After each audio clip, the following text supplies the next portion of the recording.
સુરતની અંદર આરતી સાંગાણી બાદ વધુ એક ભાગેડુ લગ્ન છે તે ચર્ચામાં આવ્યા છે। માતા પિતાની વિરુદ્ધ જોઈને 1 મહિના અગાઉ આ કપલ ઘરેથી ભાગીને પ્રેમ લગ્ન કરી ચૂક્યું છે। સમજાવવાના પ્રયત્ન કર્યા 15-20 દિવસ સુધી, પણ કોઈ વાતમાં માનવા તૈયાર હતા નહીં। પાટીદાર સમાજના કોઈ પણ ફંક્શન, કોઈ પણ સ્ટેજ ઉપર, કોઈ જાહેર કાર્યક્રમમાં તમને કોઈ દિવસ ચડવા દેવામાં નહીં આવે। છેલ્લા ઘણા સમયથી આ દીકરીઓ જે ગાયક કલાકારો છે ભાગીને લગ્ન કરે છે, સાથે સાથે આંતરજ્ઞાતિ લગ્ન કરે છે, ત્યારે સૌથી સમાજનું મોટું દૂષણ છે જ્યારે કોઈ દીકરી ભાગીને લગ્ન કરે છે ત્યારે સમસ્યા ઊભી થાય છે। સમાજને હું કહીશ કે સ્વતંત્રતા આપ્યા પછી આ દીકરીઓ જ્યારે સ્વતંત્રતામાં ફેરવે છે ત્યારે બીજી દીકરીઓને નુકસાન થતું હોય છે। જે જેન્યુન દીકરીઓ છે કે સરકારશ્રી આ વિષય ઉપર કાયદો બનાવે ને ભાગેડુ લગ્ન વિષય ઉપર જ્યારે આ કાયદો રચાશે ત્યારે ચોક્કસ આ દૂષણ અટકશે।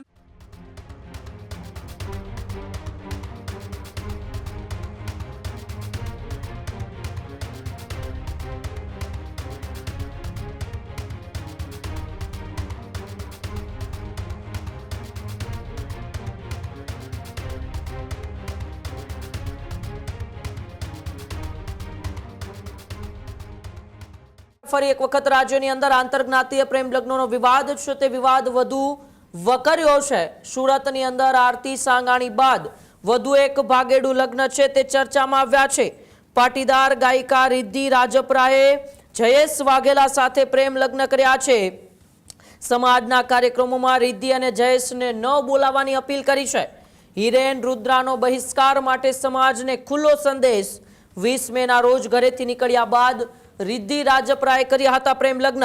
પરિવાર અને સમાજના પ્રયાસો છતાં નિર્ણય પર અડગ રહ્યું કપલ। માતા પિતા આઘાતમાં આવ્યા તો પરિવાર પર પણ દુઃખ તૂટી પડ્યું છે। પાટીદાર સમાજના મંચ પર નો એન્ટ્રીની માંગ ઉઠી। સોશિયલ મીડિયામાં રિદ્ધિ વિરુદ્ધ આક્રોશ તેજ બન્યો છે। રિદ્ધિએ સોશિયલ મીડિયામાં નામ બદલ્યું અને લખ્યું RJ વાઘેલા। હિરેન રુદ્રાએ દીકરીઓને સોફ્ટ ટાર્ગેટ બનાવવાના આક્ષેપ લગાવ્યા છે। પાટીદાર સમાજમાં સંસ્કાર અને પરંપરા મુદ્દે ફરી એક વખત ચર્ચા છે તે ગરમ થઈ છે।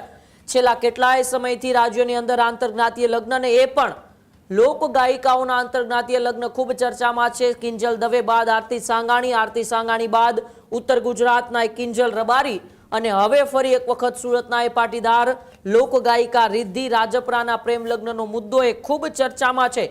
માતા પિતાની વિરુદ્ધ જોઈને 1 મહિના અગાઉ આ કપલ ઘરેથી ભાગીને પ્રેમ લગ્ન કરી ચૂક્યું છે। ઘણી સમજાવટ બાદ પણ રિદ્ધિ રાજપરા પોતાના ઘરે પરત આવવા તૈયાર ન થતા હવે પાટીદાર સમાજના આગેવાનો છે તે મેદાને આવ્યા છે। હિરેન રુદ્રાએ સોશિયલ મીડિયાની અંદર પોસ્ટ કરીને પણ આ વાતની જાણકારી આપી હતી।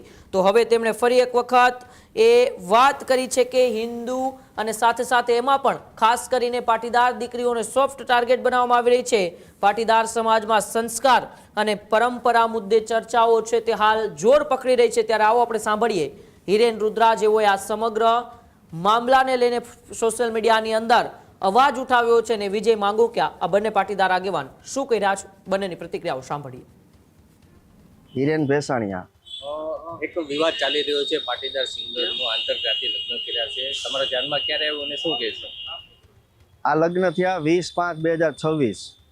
રિદ્ધિ રાજપરા નામ છે છોકરીનું અને છોકરાનું નામ જયેશ વાઘેલા મોતી સમાજમાંથી છે। 5-7 દિવસ પછી મને જાણ થઈ એટલે મેં એના પપ્પાને, રિદ્ધિના પપ્પાને ફોન કરીને પૂછ્યું કે આ હકીકત વાત છે કે હા। એટલે મેં છોકરાનો કોન્ટેક્ટ કર્યો, સમજાવવાના પ્રયત્ન કર્યા 15-20 દિવસ સુધી, પણ કોઈ વાતમાં માનવા તૈયાર હતા નહીં।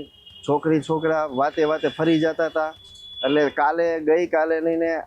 ગઈકાલે જ એના મમ્મી પપ્પા સાથે મળવાની મેં મિટિંગ ગોઠવી હતી, પણ એ લોકો કે થોડી વાર અહીંયા આવો ને આમ આવો ને તેમ આવો ને એવા બધા નાટક કરતા હતા। એટલે મેં મિટિંગ માંડી વાળી અને કીધું તમે તમારી રીતે, હવે સમાજની રીતે તમે તમારી લાઈફમાં જેમ જીવવું એમ જીવજો, એમાં કોઈ પાટીદાર સમાજ કે બીજું કોઈ તમને ક્યાંય અડચણરૂપ થતું નથી। અમારો ખાલી કેટલો સંદેશ છે કે પાટીદાર સમાજના કોઈ પણ ફંક્શન, કોઈ પણ સ્ટેજ ઉપર, કોઈ જાહેર કાર્યક્રમમાં તમને કોઈ દિવસ ચડવા દેવામાં નહીં આવે।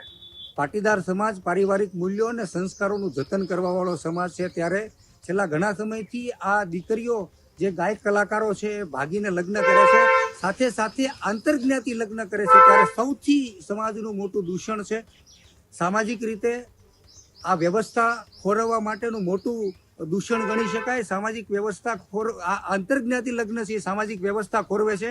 જ્યારે કોઈ દીકરી ભાગીને લગ્ન કરે છે ત્યારે સમસ્યા ઊભી થાય છે, ત્યારે કાં તો એ દીકરી સુસાઇડ કરવું પડે છે ને કાં તો એને સહન કરવું પડે છે. આ પ્રકારના દૂષણો હોય ત્યારે હું ચોક્કસ કહીશ કે અગાઉ આરતી સાંગાણીએ ભાગીને લગ્ન કર્યા હતા, અત્યારે રિદ્ધિ રાજપરાએ લગ્ન કર્યા છે. ત્યારે સમાજને હું કહીશ કે સ્વતંત્રતા આપ્યા પછી આ દીકરીઓ જ્યારે સ્વતંત્રતામાં ફેરવે છે ત્યારે બીજી દીકરીઓને નુકસાન થતું હોય છે. જે જેન્યુન દીકરીઓ છે, જે નાસા અને ઈસરો જેવી સંસ્થાઓમાં નોકરીઓ અથવા તો એ સ્થાન મેળવવા માટે જ્યારે આતાતુર હોય અને એ સ્થાન મેળવવા માટે સક્ષમ પણ હોય, ત્યારે આ દીકરીઓના લીધે જ્યારે આ મોટું દૂષણ ગણી શકાય, ત્યારે સમાજના આગેવાનોને હું કરબદ્ધ વિનંતી કરું છું કે સરકારશ્રીમાં વિનંતી કરે કે સરકારશ્રી આ વિષય ઉપર કાયદો બનાવે ને ભાગેડું લગ્ન વિષય ઉપર જ્યારે આ કાયદો રચાશે ત્યારે ચોક્કસ આ દૂષણ અટકશે ને આવી દીકરીઓ જ્યારે ભાગીને લગ્ન કરે, આરતી સંઘાણી જેવી દીકરીઓ ભાગીને લગ્ન કરીને સોશિયલ મીડિયાની અંદર પોસ્ટ કરે, મીડિયાની અંદર જ્યારે વાતાવરણ બગાડે, ત્યારે ચોક્કસ રીતે સમાજને આ ચાખી ન લેવાય અને સમાજનું દૂષણ ગણી શકાય. રિદ્ધિ રાજપરાએ જે લગ્ન કર્યા છે એ પણ દૂષણ છે. ખેડૂત ભાઈઓ છે ખેતરમાં ડ્રોન ઉડાવતા હોય છે ત્યારે આપણે એક પ્રશ્ન સતાવતો હોય છે કે જે આપણે અત્યાર સુધી જીપીએસ ટેકનોલોજીવાળા ડ્રોન વાપર્યા છે, જેથી કરીને મોબાઈલ ટાવર છે અથવા તો હાઈ ટેન્શન લાઇન પસાર થતી હોય, કોઈ વૃક્ષો હોય, ત્યારે જે જીપીએસ ટેકનોલોજીવાળા ડ્રોન છે એમાં ટકરાય અને ટ્રેસ થાય છે. પણ એગ્રીઓન લાવ્યું છે GNSS ટેકનોલોજી ડ્રોન, જેથી કરીને એ ડ્રોન છે એ કોઈ જગ્યાએ ટકરાય નહીં, પોતાની રીતે જ ડિસિઝન લે છે ને મૂવ થઈ જાય છે, જેથી કરીને GNSS ટેકનોલોજી ડ્રોન છે એ વાપરવાનો આગ્રહ રાખો. આ જ પ્રકારની તમામ અપડેટ જોવા માટે ન્યૂઝરૂમ ગુજરાતને લાઇક, શેર અને સબસ્ક્રાઇબ કરવાનું ભૂલતા નહીં.